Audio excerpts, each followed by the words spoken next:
Hey there, movie buffs. Welcome back to the channel. Today, we're diving deep into the gritty, dusty world of Furiosa, a Mad Max saga. It's the prequel we've all been waiting for, starring the incredibly talented Anya Taylor-Joy. But does it live up to the high-octane brilliance of Mad Max? Fury Road? Buckle up, because we're about to find out.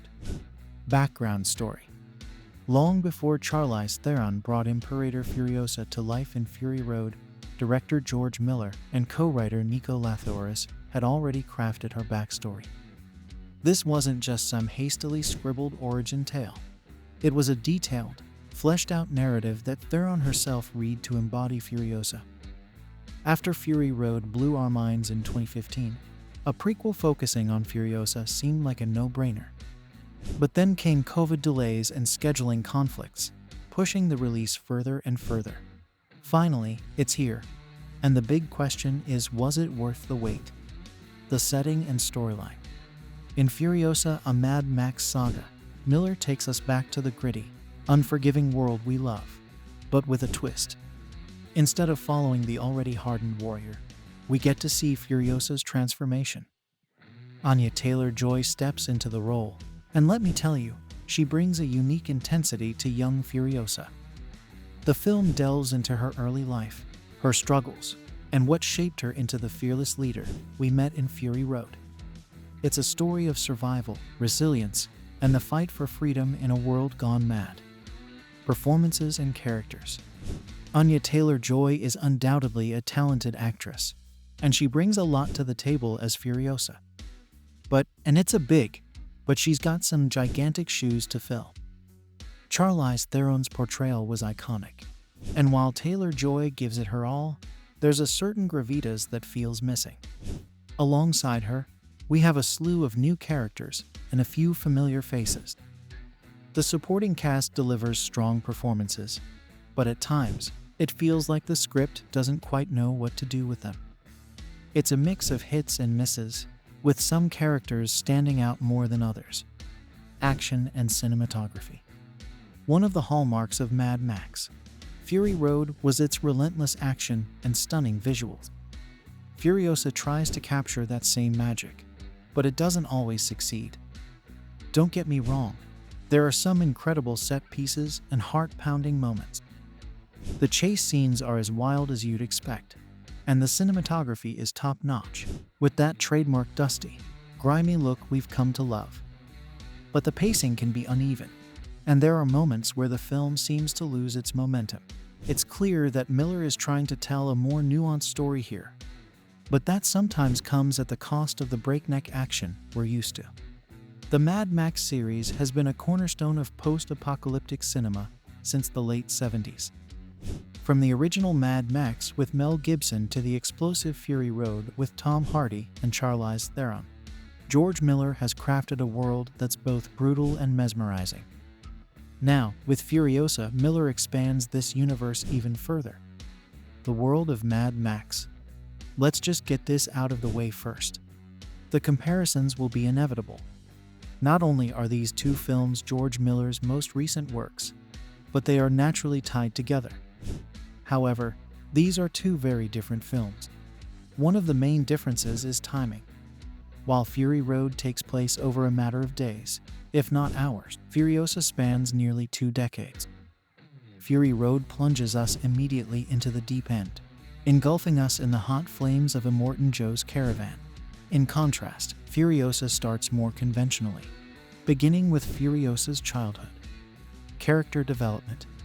Aliola Brown's portrayal of young Furiosa is unmatched, taking us through her kidnapping in years with the warlord Dementus, played by Chris Hemsworth.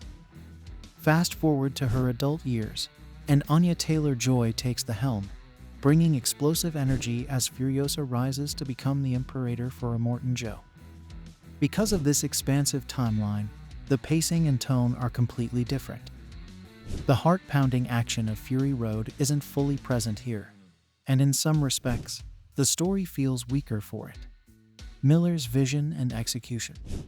It's clear that Miller has a grand vision for Furiosa. She's fully fleshed out in a way Max never was, and this origin story feels almost mythic. However, there's such a thing as too much information. Furiosa sometimes feels like an info dump, filling in a picture that might have been better left bare. For those curious about the world of Mad Max and the war for dominance among the warlords, your curiosity will be thoroughly satisfied. The villains. Now, let's talk villains. Immortan Joe is a nightmarish inevitability with his zealous warboys and obsession with breeding. On the other hand, Dementus, played by Chris Hemsworth, feels more like a pesky cockroach who simply won't die. He's cruel and sadistic, sure, but in a world where everyone is, he doesn't stand out. Dementus often monologues, obsessed with his own voice and power. Compared to Immortan Joe, he falls flat. Thematic differences. Thematically, Fury Road is about redemption and triumph over oppression, while Furiosa is about revenge and the total loss of innocence. The two stories serve different purposes, and this difference is palpable in their execution.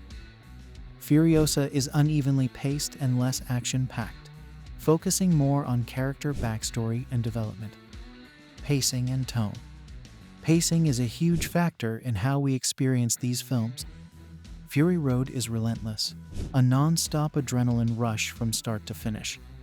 It's almost like a 2-hour car chase with explosive set pieces and breathtaking stunts.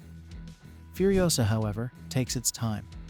It builds up slowly, allowing us to see the transformation of Furiosa over the years. This slower pace can be both a blessing and a curse. On one hand, it gives us a deeper understanding of the character. On the other, it sometimes drags, lacking the intensity we've come to expect from a Mad Max film. Cinematography and visuals. Visually, both films are stunning, but they achieve this in different ways. Fury Road is all about the spectacle, massive dust storms, vibrant explosions, and insane vehicular combat. Furiosa has its share of visual flair, but leans more into the desolate beauty of the wasteland. The cinematography captures the harshness and isolation of this world, which complements Furiosa's personal journey. Performances. We can't talk about these films without mentioning the performances. Charlize Theron's Furiosa in Fury Road is iconic, strong, determined, and vulnerable. Anya Taylor-Joy brings a fresh intensity to the character in Furiosa, showing us her evolution from a kidnapped girl to a fierce warrior. Chris Hemsworth, while a powerhouse actor, struggles to make Dementus memorable. It's not entirely his fault, the character is just not as compelling as Immortan Joe. Music and sound design. The music and sound design play a huge role in the journey is darker and more introspective, which can resonate differently with audiences. Overall impact and legacy. So, how does Furiosa fit into the legacy of the Mad Max series? It's a solid addition that expands the universe and gives us a deeper look into one of its most compelling characters. While it may not have the same immediate impact as Fury Road, it offers a rich, layered narrative that adds to the lore of the wasteland. So, Furiosa isn't your typical linear movie. Instead, it's divided into 5 chapters, each with its own tone and pacing. This episodic structure means the film's 148-minute runtime feels more noticeable. Some chapters are relentless and energizing, while others are slow burns. It's a daring move by director George Miller, but does it pay off? Let's break it down chapter by chapter. Chapter 1: The Kidnapping. In the first chapter, we're thrown straight into the action. A young Furiosa is kidnapped, and her mother, Mary Jo Bassa, played by the fierce Charlie Fraser, follows her captors from the Green Place back to their camp. This is one of the tensest sequences in the film. You can feel the desperation and determination of a mother willing to do anything for her daughter. We know Furiosa will eventually become an imperator, so there's a looming dread that Mary Jo's efforts will ultimately be in vain. It's frustrating yet heart-wrenching to watch young Furiosa make mistakes, knowing they're natural for a child, but wishing she'd somehow outsmart her fate. The bitter lessons with Dementus. Moving into the next chapters, we see Furiosa under the brutal guidance of Dementus. Her time with him is all about anarchy and survival at any cost.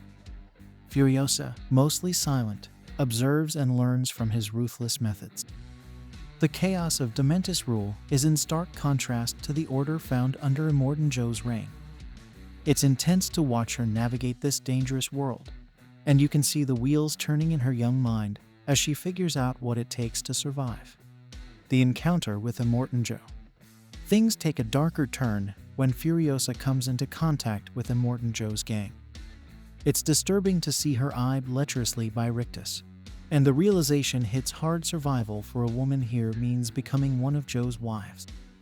This chapter builds a lot of tension and disgust, showcasing the oppressive regime that Furiosa has to endure. It's a crucial turning point, setting up her determination to escape this grim fate. Praetorian Jack and the path to vengeance. Then comes Praetorian Jack, played by Tom Burke. His introduction brings a romantic twist to Furiosa's story. Their bond gives Furiosa hope and a new drive to escape Furiosa's story. What makes Furiosa so compelling is the depth of her character. We see her evolve from a vulnerable child to a fierce warrior, navigating a world filled with danger and betrayal. Each chapter peels back another layer of her story, revealing the scars that shaped her into the woman we know. It's a test. Dementis, Immortan Joe, and Praetorian Jack each leave their mark on Furiosa, influencing her choices and actions. It's a testament to the strength of the ensemble cast that even the smallest roles feel impactful and memorable. The world building of the Wasteland. Let's take a moment to appreciate the world building in Furiosa. The Wasteland is a character in itself, with its desolate landscapes, makeshift vehicles, and ruthless inhabitants. George Miller's attention to detail creates a visceral and immersive experience, drawing us deeper into this dystopian world with each passing scene. It's a testament to the power of visual storytelling, where every frame feels meticulously crafted. Critique of excessive lore. Now, as much as I love Furiosa, it's not without its flaws. One issue I had was with the excessive lore surrounding the warlords, Gastown, and the Bullet Farm. While these elements add depth to the world, they sometimes overshadow Furiosa's personal journey. I found myself wanting more focus on her character development rather than the politics of the Wasteland. It's a minor gripe, but one worth mentioning nonetheless. Alila Brown shines as young Furiosa. Alright, let's talk about the heart and soul of this film, our leading ladies. And I'm not just talking about the powerhouse Anya Taylor-Joy and the ever-charming Chris Hemsworth. No. We're shining the spotlight on the incredible Alila Brown, who takes on the role of young Furiosa with such grace and depth that it's hard to believe she's not a seasoned veteran in the industry. Brown effortlessly transitions through the different phases of Furiosa's life, pulling us into her journey with every subtle shift in expression. And let me tell you, the seamless transition between Brown and Taylor-Joy. Absolutely mind-blowing. Taylor-Joy's chemistry with Tom Burke. Now, let's talk about chemistry. And no, I'm not talking about chemical reactions here. I'm talking about that undeniable spark between two actors on screen. Anya Taylor-Joy and Tom Burke as Jack. Phew, talk about fireworks. From the moment they lock eyes, you can practically feel the electricity crackling through the air. Sure, their relationship could have used a bit more fleshing out, but Taylor-Joy and Burke's magnetic performances more than make up for it. It's like watching a modern-day Bonnie and Clyde. Folks, Hemsworth's struggle as Dementis. Alright, let's address the elephant in the room, Chris Hemsworth as Dementis. Now, don't get me wrong, I'm a huge fan of the guy. But unfortunately, this role just doesn't quite hit the mark. From the exaggerated prosthetics to the larger-than-life persona, it all feels a bit off. Hemsworth tries his best to embody the ruthless Dementis, but at times, it's hard not to see the god of thunder peeking through. And let's talk about that costume, yikes. It's like they raided Thor's closet and called it a day. Sorry, Chris, but this one just didn't quite land. Let's give credit where credit is due. George Miller has crafted a narrative that puts Furiosa front and center, giving us a deeper dive into her character than we've ever seen before in this franchise. And boy, does she shine. Played by the incomparable Anya Taylor-Joy, Furiosa's journey is both captivating and empowering. It's refreshing to see a female character take the reins in a world dominated by chaos and testosterone.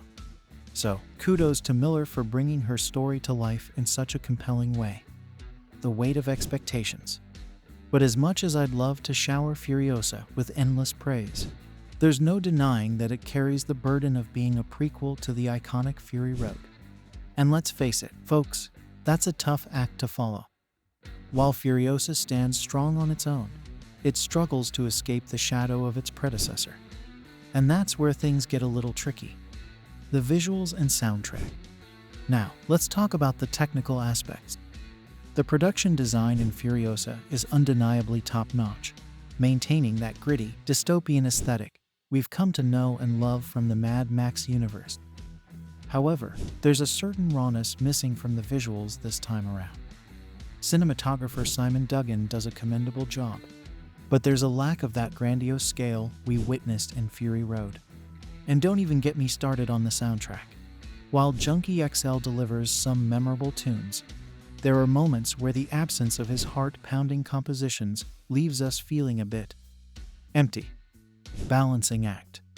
Now, here's the million-dollar question. Does the good outweigh the bad in Furiosa? Well, it's a bit of a mixed bag.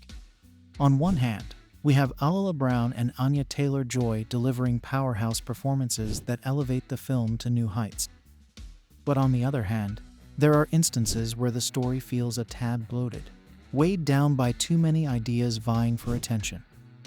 It's a delicate balancing act, and while Furiosa manages to stay afloat, it doesn't quite reach the heights of its predecessor.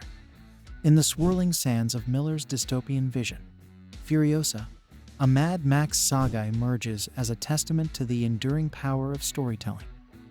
Through the eyes of Furiosa, we witness the resilience of the human spirit in the face of adversity, the fierce bonds of camaraderie forged amidst the chaos, and the unyielding pursuit of justice in a world consumed by darkness.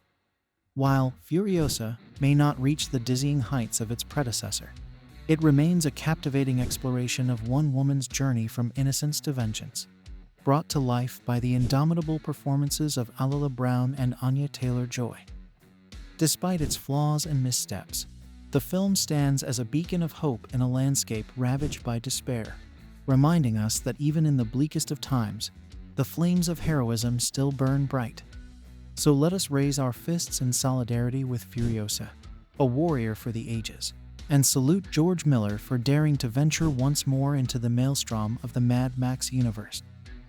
For in the end, it is not the destination that defines us, but the journey we undertake, and Furiosa is a journey worth taking, even if the road is fraught with obstacles and uncertainty.